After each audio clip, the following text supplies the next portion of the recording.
a goal-driven drug addict. Morning people, it is day 4 of exercising. The past 2 days been slowly climbing up, adding a couple minutes a day. I'm not sure if anyone remembers the first video that I posted. I was getting extremely fatigued, out of breath and sweating after only 6 minutes of exercise, which quite frankly is ridiculous, but that just goes to show how out of shape I was, and that is why I'm getting back into it. The fitness, the cloudy head, feeling tired all the time, having sugar cravings, feeling anxiety in your day, most likely be because of a lack of exercise. It's exactly what I was feeling. I'm just walking back now. It's a nice day. I've done 10 minutes of exercise today. Compared to an athlete, sounds absolutely ridiculous. I only compare myself with the person I was yesterday, and I advise anyone else in life to do that, because if you're comparing yourself to people that are way above you, or you're setting goals that are unrealistic for the level you're at right now, if you don't achieve them, you're going to feel bummed out. My only goal today was to make sure I do 10 minutes, and I've done 10 minutes, and I feel proud of myself. This world is made up of energies and frequencies, and you seeing this video today is your message, is your sign that you should be starting exercise today if you have not. I started with just 5 minutes.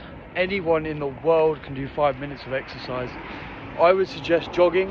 It gets your heart rate up and the oxygen in your body up very fast. And if you have not exercised in a long time, you will feel the positive benefits just after a 5-minute jog. Very important when you are setting goals and going towards something, to do the smallest steps every single day. In life, whatever you do consistently, you get good at, and you don't want to get good at the wrong things. Habits are formed, such as addictions, because there's more pleasure than there is pain. If you want to get addicted to doing positive progress on your life, you have to start with very small goals, and I mean ridiculously small. The next one you're going to go towards after you've accomplished that, it's just a tiny bit harder, a tiny bit more difficult, a tiny bit more improved. It will be easy enough to achieve it, but it will not be hard enough where you could potentially not achieve it. I see it happen a lot with people that set big goals. If they don't achieve it, they'll achieve close enough, but they are sending negative messages back to their brain. The brain's only function is survival. If you're constantly doing something and your brain is only seeing negative responses, your brain's going to start to want to run away from that anxiety, and that is just the way human nature works. So these small goals, you achieve them, you're sending positive messages to your brain, you're releasing dopamine, you feel proud of yourself, you can sleep better at night. To become a goal-driven drug addict. But the drug is naturally being produced by your body, and all the dopamine you're receiving is based on the output you are doing. I used to be quite a heavy drinker, and it ruined quite a lot of my life. I'll go more into depth on this channel about these kind of stories of broken times. The only reason I was able to get out of that rut was because it became more painful for me to continue than the pleasure I was getting from the drug itself. And I had this realization about 6 months ago, and it's something that we all know, but it really struck me this time. I've been on this grind for about 7 years, and along the way there has been a lot of slip-ups, mess-ups, things going wrong, which is just very normal. But the realization was, you're never ever going to get happiness from outside of yourself. It has to come from within. And that is why we exercise, that is why we eat well, and that is why we keep busy, because an idle mind is a devil's playground. In order, I would say the most important thing to start with is your diet. If you want to change your life and you know things are not going well, you've got a foggy head, blah, blah, blah, you're tired every day, things are not going well, there's a huge chance that your diet is affecting it. I've cut out all processed sugars. It's not one I can do.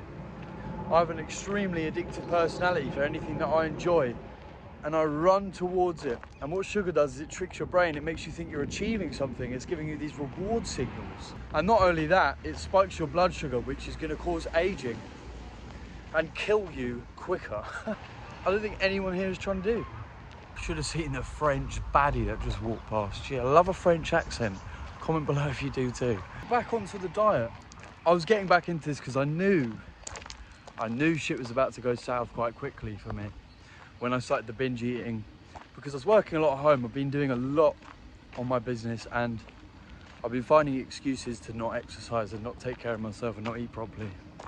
Simply because it's easy to whip out a packet of biscuits and start munching on them, and I enjoy every single one of them. My diet for the past 4 days has been predominantly protein, a lot of vegetables, high fat stuff like cheese. I'm making sure my carbohydrates are complex carbs, and to be honest, haven't really been eating too many carbs. What I've noticed in the past 4 days is now I'm at a point where I don't really need to eat as much in the day as I was eating, because I'm not getting sugar cravings. My cloudy head has completely gone, and I'm enjoying vegetables very much. There's something about your taste bud changes when you stop eating sugar and overloading it with this crap. Along with implementing all of the things I've been talking about, you need to make sure you're getting a good sleep at night and a continuous sleep routine. I sleep for about 7-8 hours a night. That's good for me, that works for me, that keeps me energized.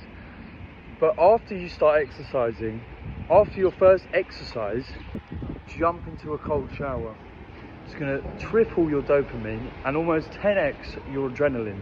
Also, it burns black fat, which is fat cells that are not being used and have been sitting there just collecting toxins and are not being recycled out of your body properly due to your body holding on to so much fat. I hear all this crying and moaning about, oh, I prefer a cold bath because it's not so intense.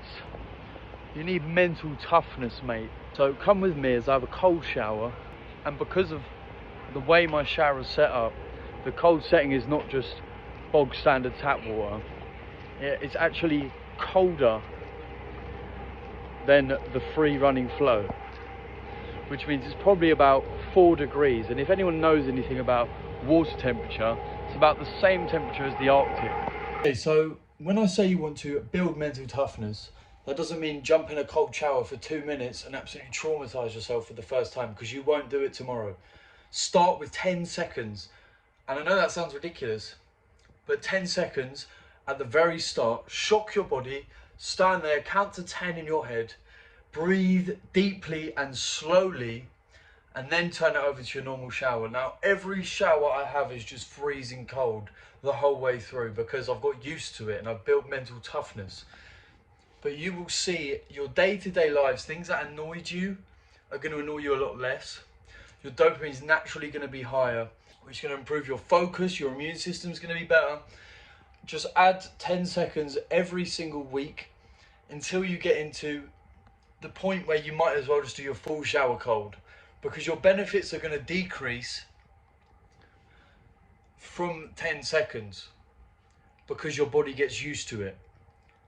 We're hyper intellectual, super manifestable, biologically technical, super beings. So we adapt to things very quickly.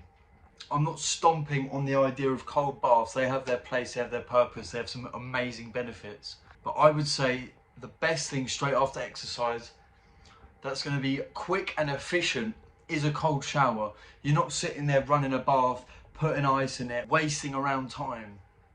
Time is of the essence, my friends.